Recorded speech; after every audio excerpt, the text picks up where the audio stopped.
வணக்கம், நான் Hema Subramanian. Welcome to home cooking Tamil.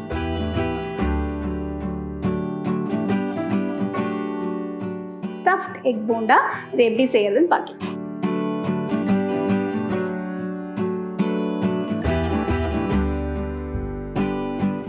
Stuffed முட்டை போண்டாக்கு முதல்ல முட்டையை வேக வைக்கணும்.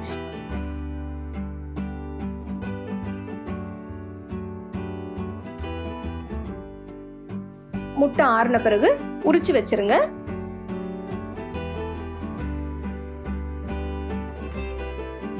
முட்டைய பாதியா நறுக்கி உள்ள இருக்கிற மஞ்சக்கருவை தனியா எடுத்து வச்சிருங்க.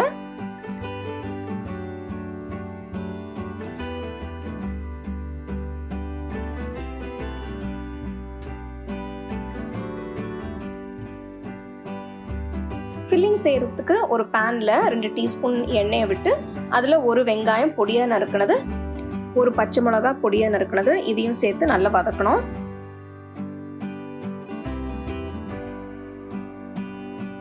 இதுல 1/2 டீஸ்பூன் உப்பு, கொஞ்சம் மிளகுத்தூள்,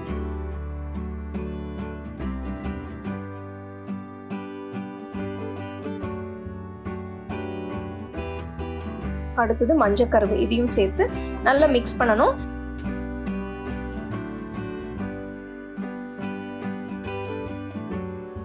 மஞ்சக்கருவை கரண்டி வச்சு இப்படி நல்லா உடைச்சுக்கோங்க.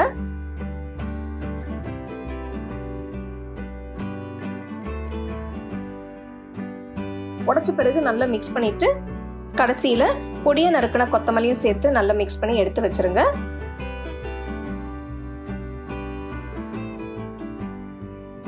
முட்டை ஃபில்லிங் தயாரா இருக்கு. அடுத்தது நம்ம வெள்ளைக்கருவை ஃபில் பண்ண போறோம்.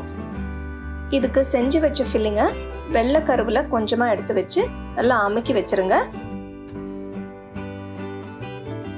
இந்த மாதிரி எல்லா வெள்ளைக்கருவையும் ஃபில் பண்ணி எடுத்து வச்சிருங்க.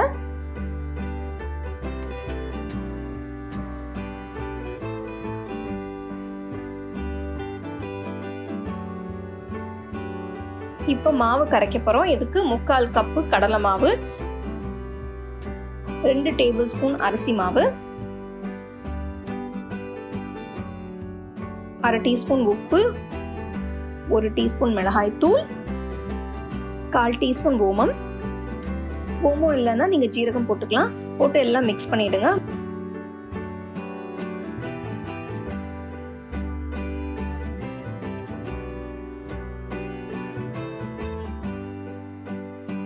மிக்ஸ் பண்ண பிறகு இதுல கொஞ்சம் கொஞ்சமா தண்ணி சேர்த்து கொஞ்சம் மாவை நல்லா திக்கா கரைச்சுக்கோங்க.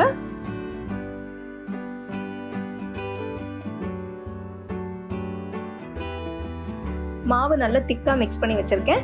இப்போ பாத்தீங்கன்னா மாவு ரொம்ப தண்ணியா இருந்ததுன்னா முட்டையில ஒட்டாது, அதனால கொஞ்சம் திக்காவே கரைச்சி வச்சுக்கோங்க. அடுத்தது ஒரு கடாயில எண்ணெயை ஊத்தி மீடியம் ஃப்ளேம்ல வச்சு சூடு பண்ணிக்கோங்க.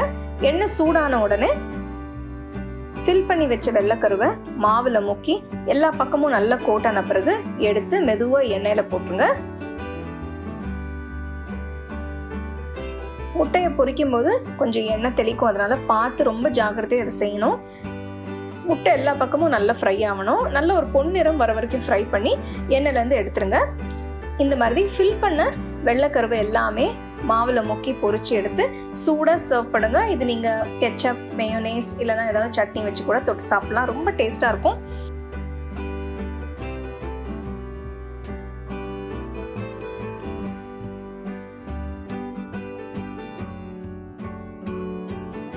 ஸ்டஃப்ட் எக் போண்டா எப்படி செய்யறதுன்னு பார்த்தோம். இதில் கொஞ்சம் டிப்ஸ் தரேன். ஃப்ரை பண்ணும்போது என்ன செய்யணும்னு மீடியம் லோ ஃப்ளேமில் வச்சு ஃப்ரை பண்ணுங்கள். அப்புறம் இந்த முட்டையை வந்து கம்ப்ளீட்டாக அந்த மாவில் கோட்டாரா மாதிரி பார்த்து அதுக்கப்புறம் நீங்கள் ஃப்ரை பண்ணுங்கள். இல்லைனா கொஞ்சம் பபிள்ஸ் வரதுக்கு சான்ஸ் இருக்குது. இந்த முட்டை போண்டாவை நீங்கள் வந்து கெச்சப் இல்லைனா சட்னி வச்சு தொட்டு சாப்பிட்லாம். ரொம்ப டேஸ்ட்டாக இருக்கும். ஸோ கண்டிப்பாக அந்த ரெசிபி நீங்கள் வீட்டில் செஞ்சு பாருங்கள். You can get a copy of our first edition of the home cooking book on 21 frames.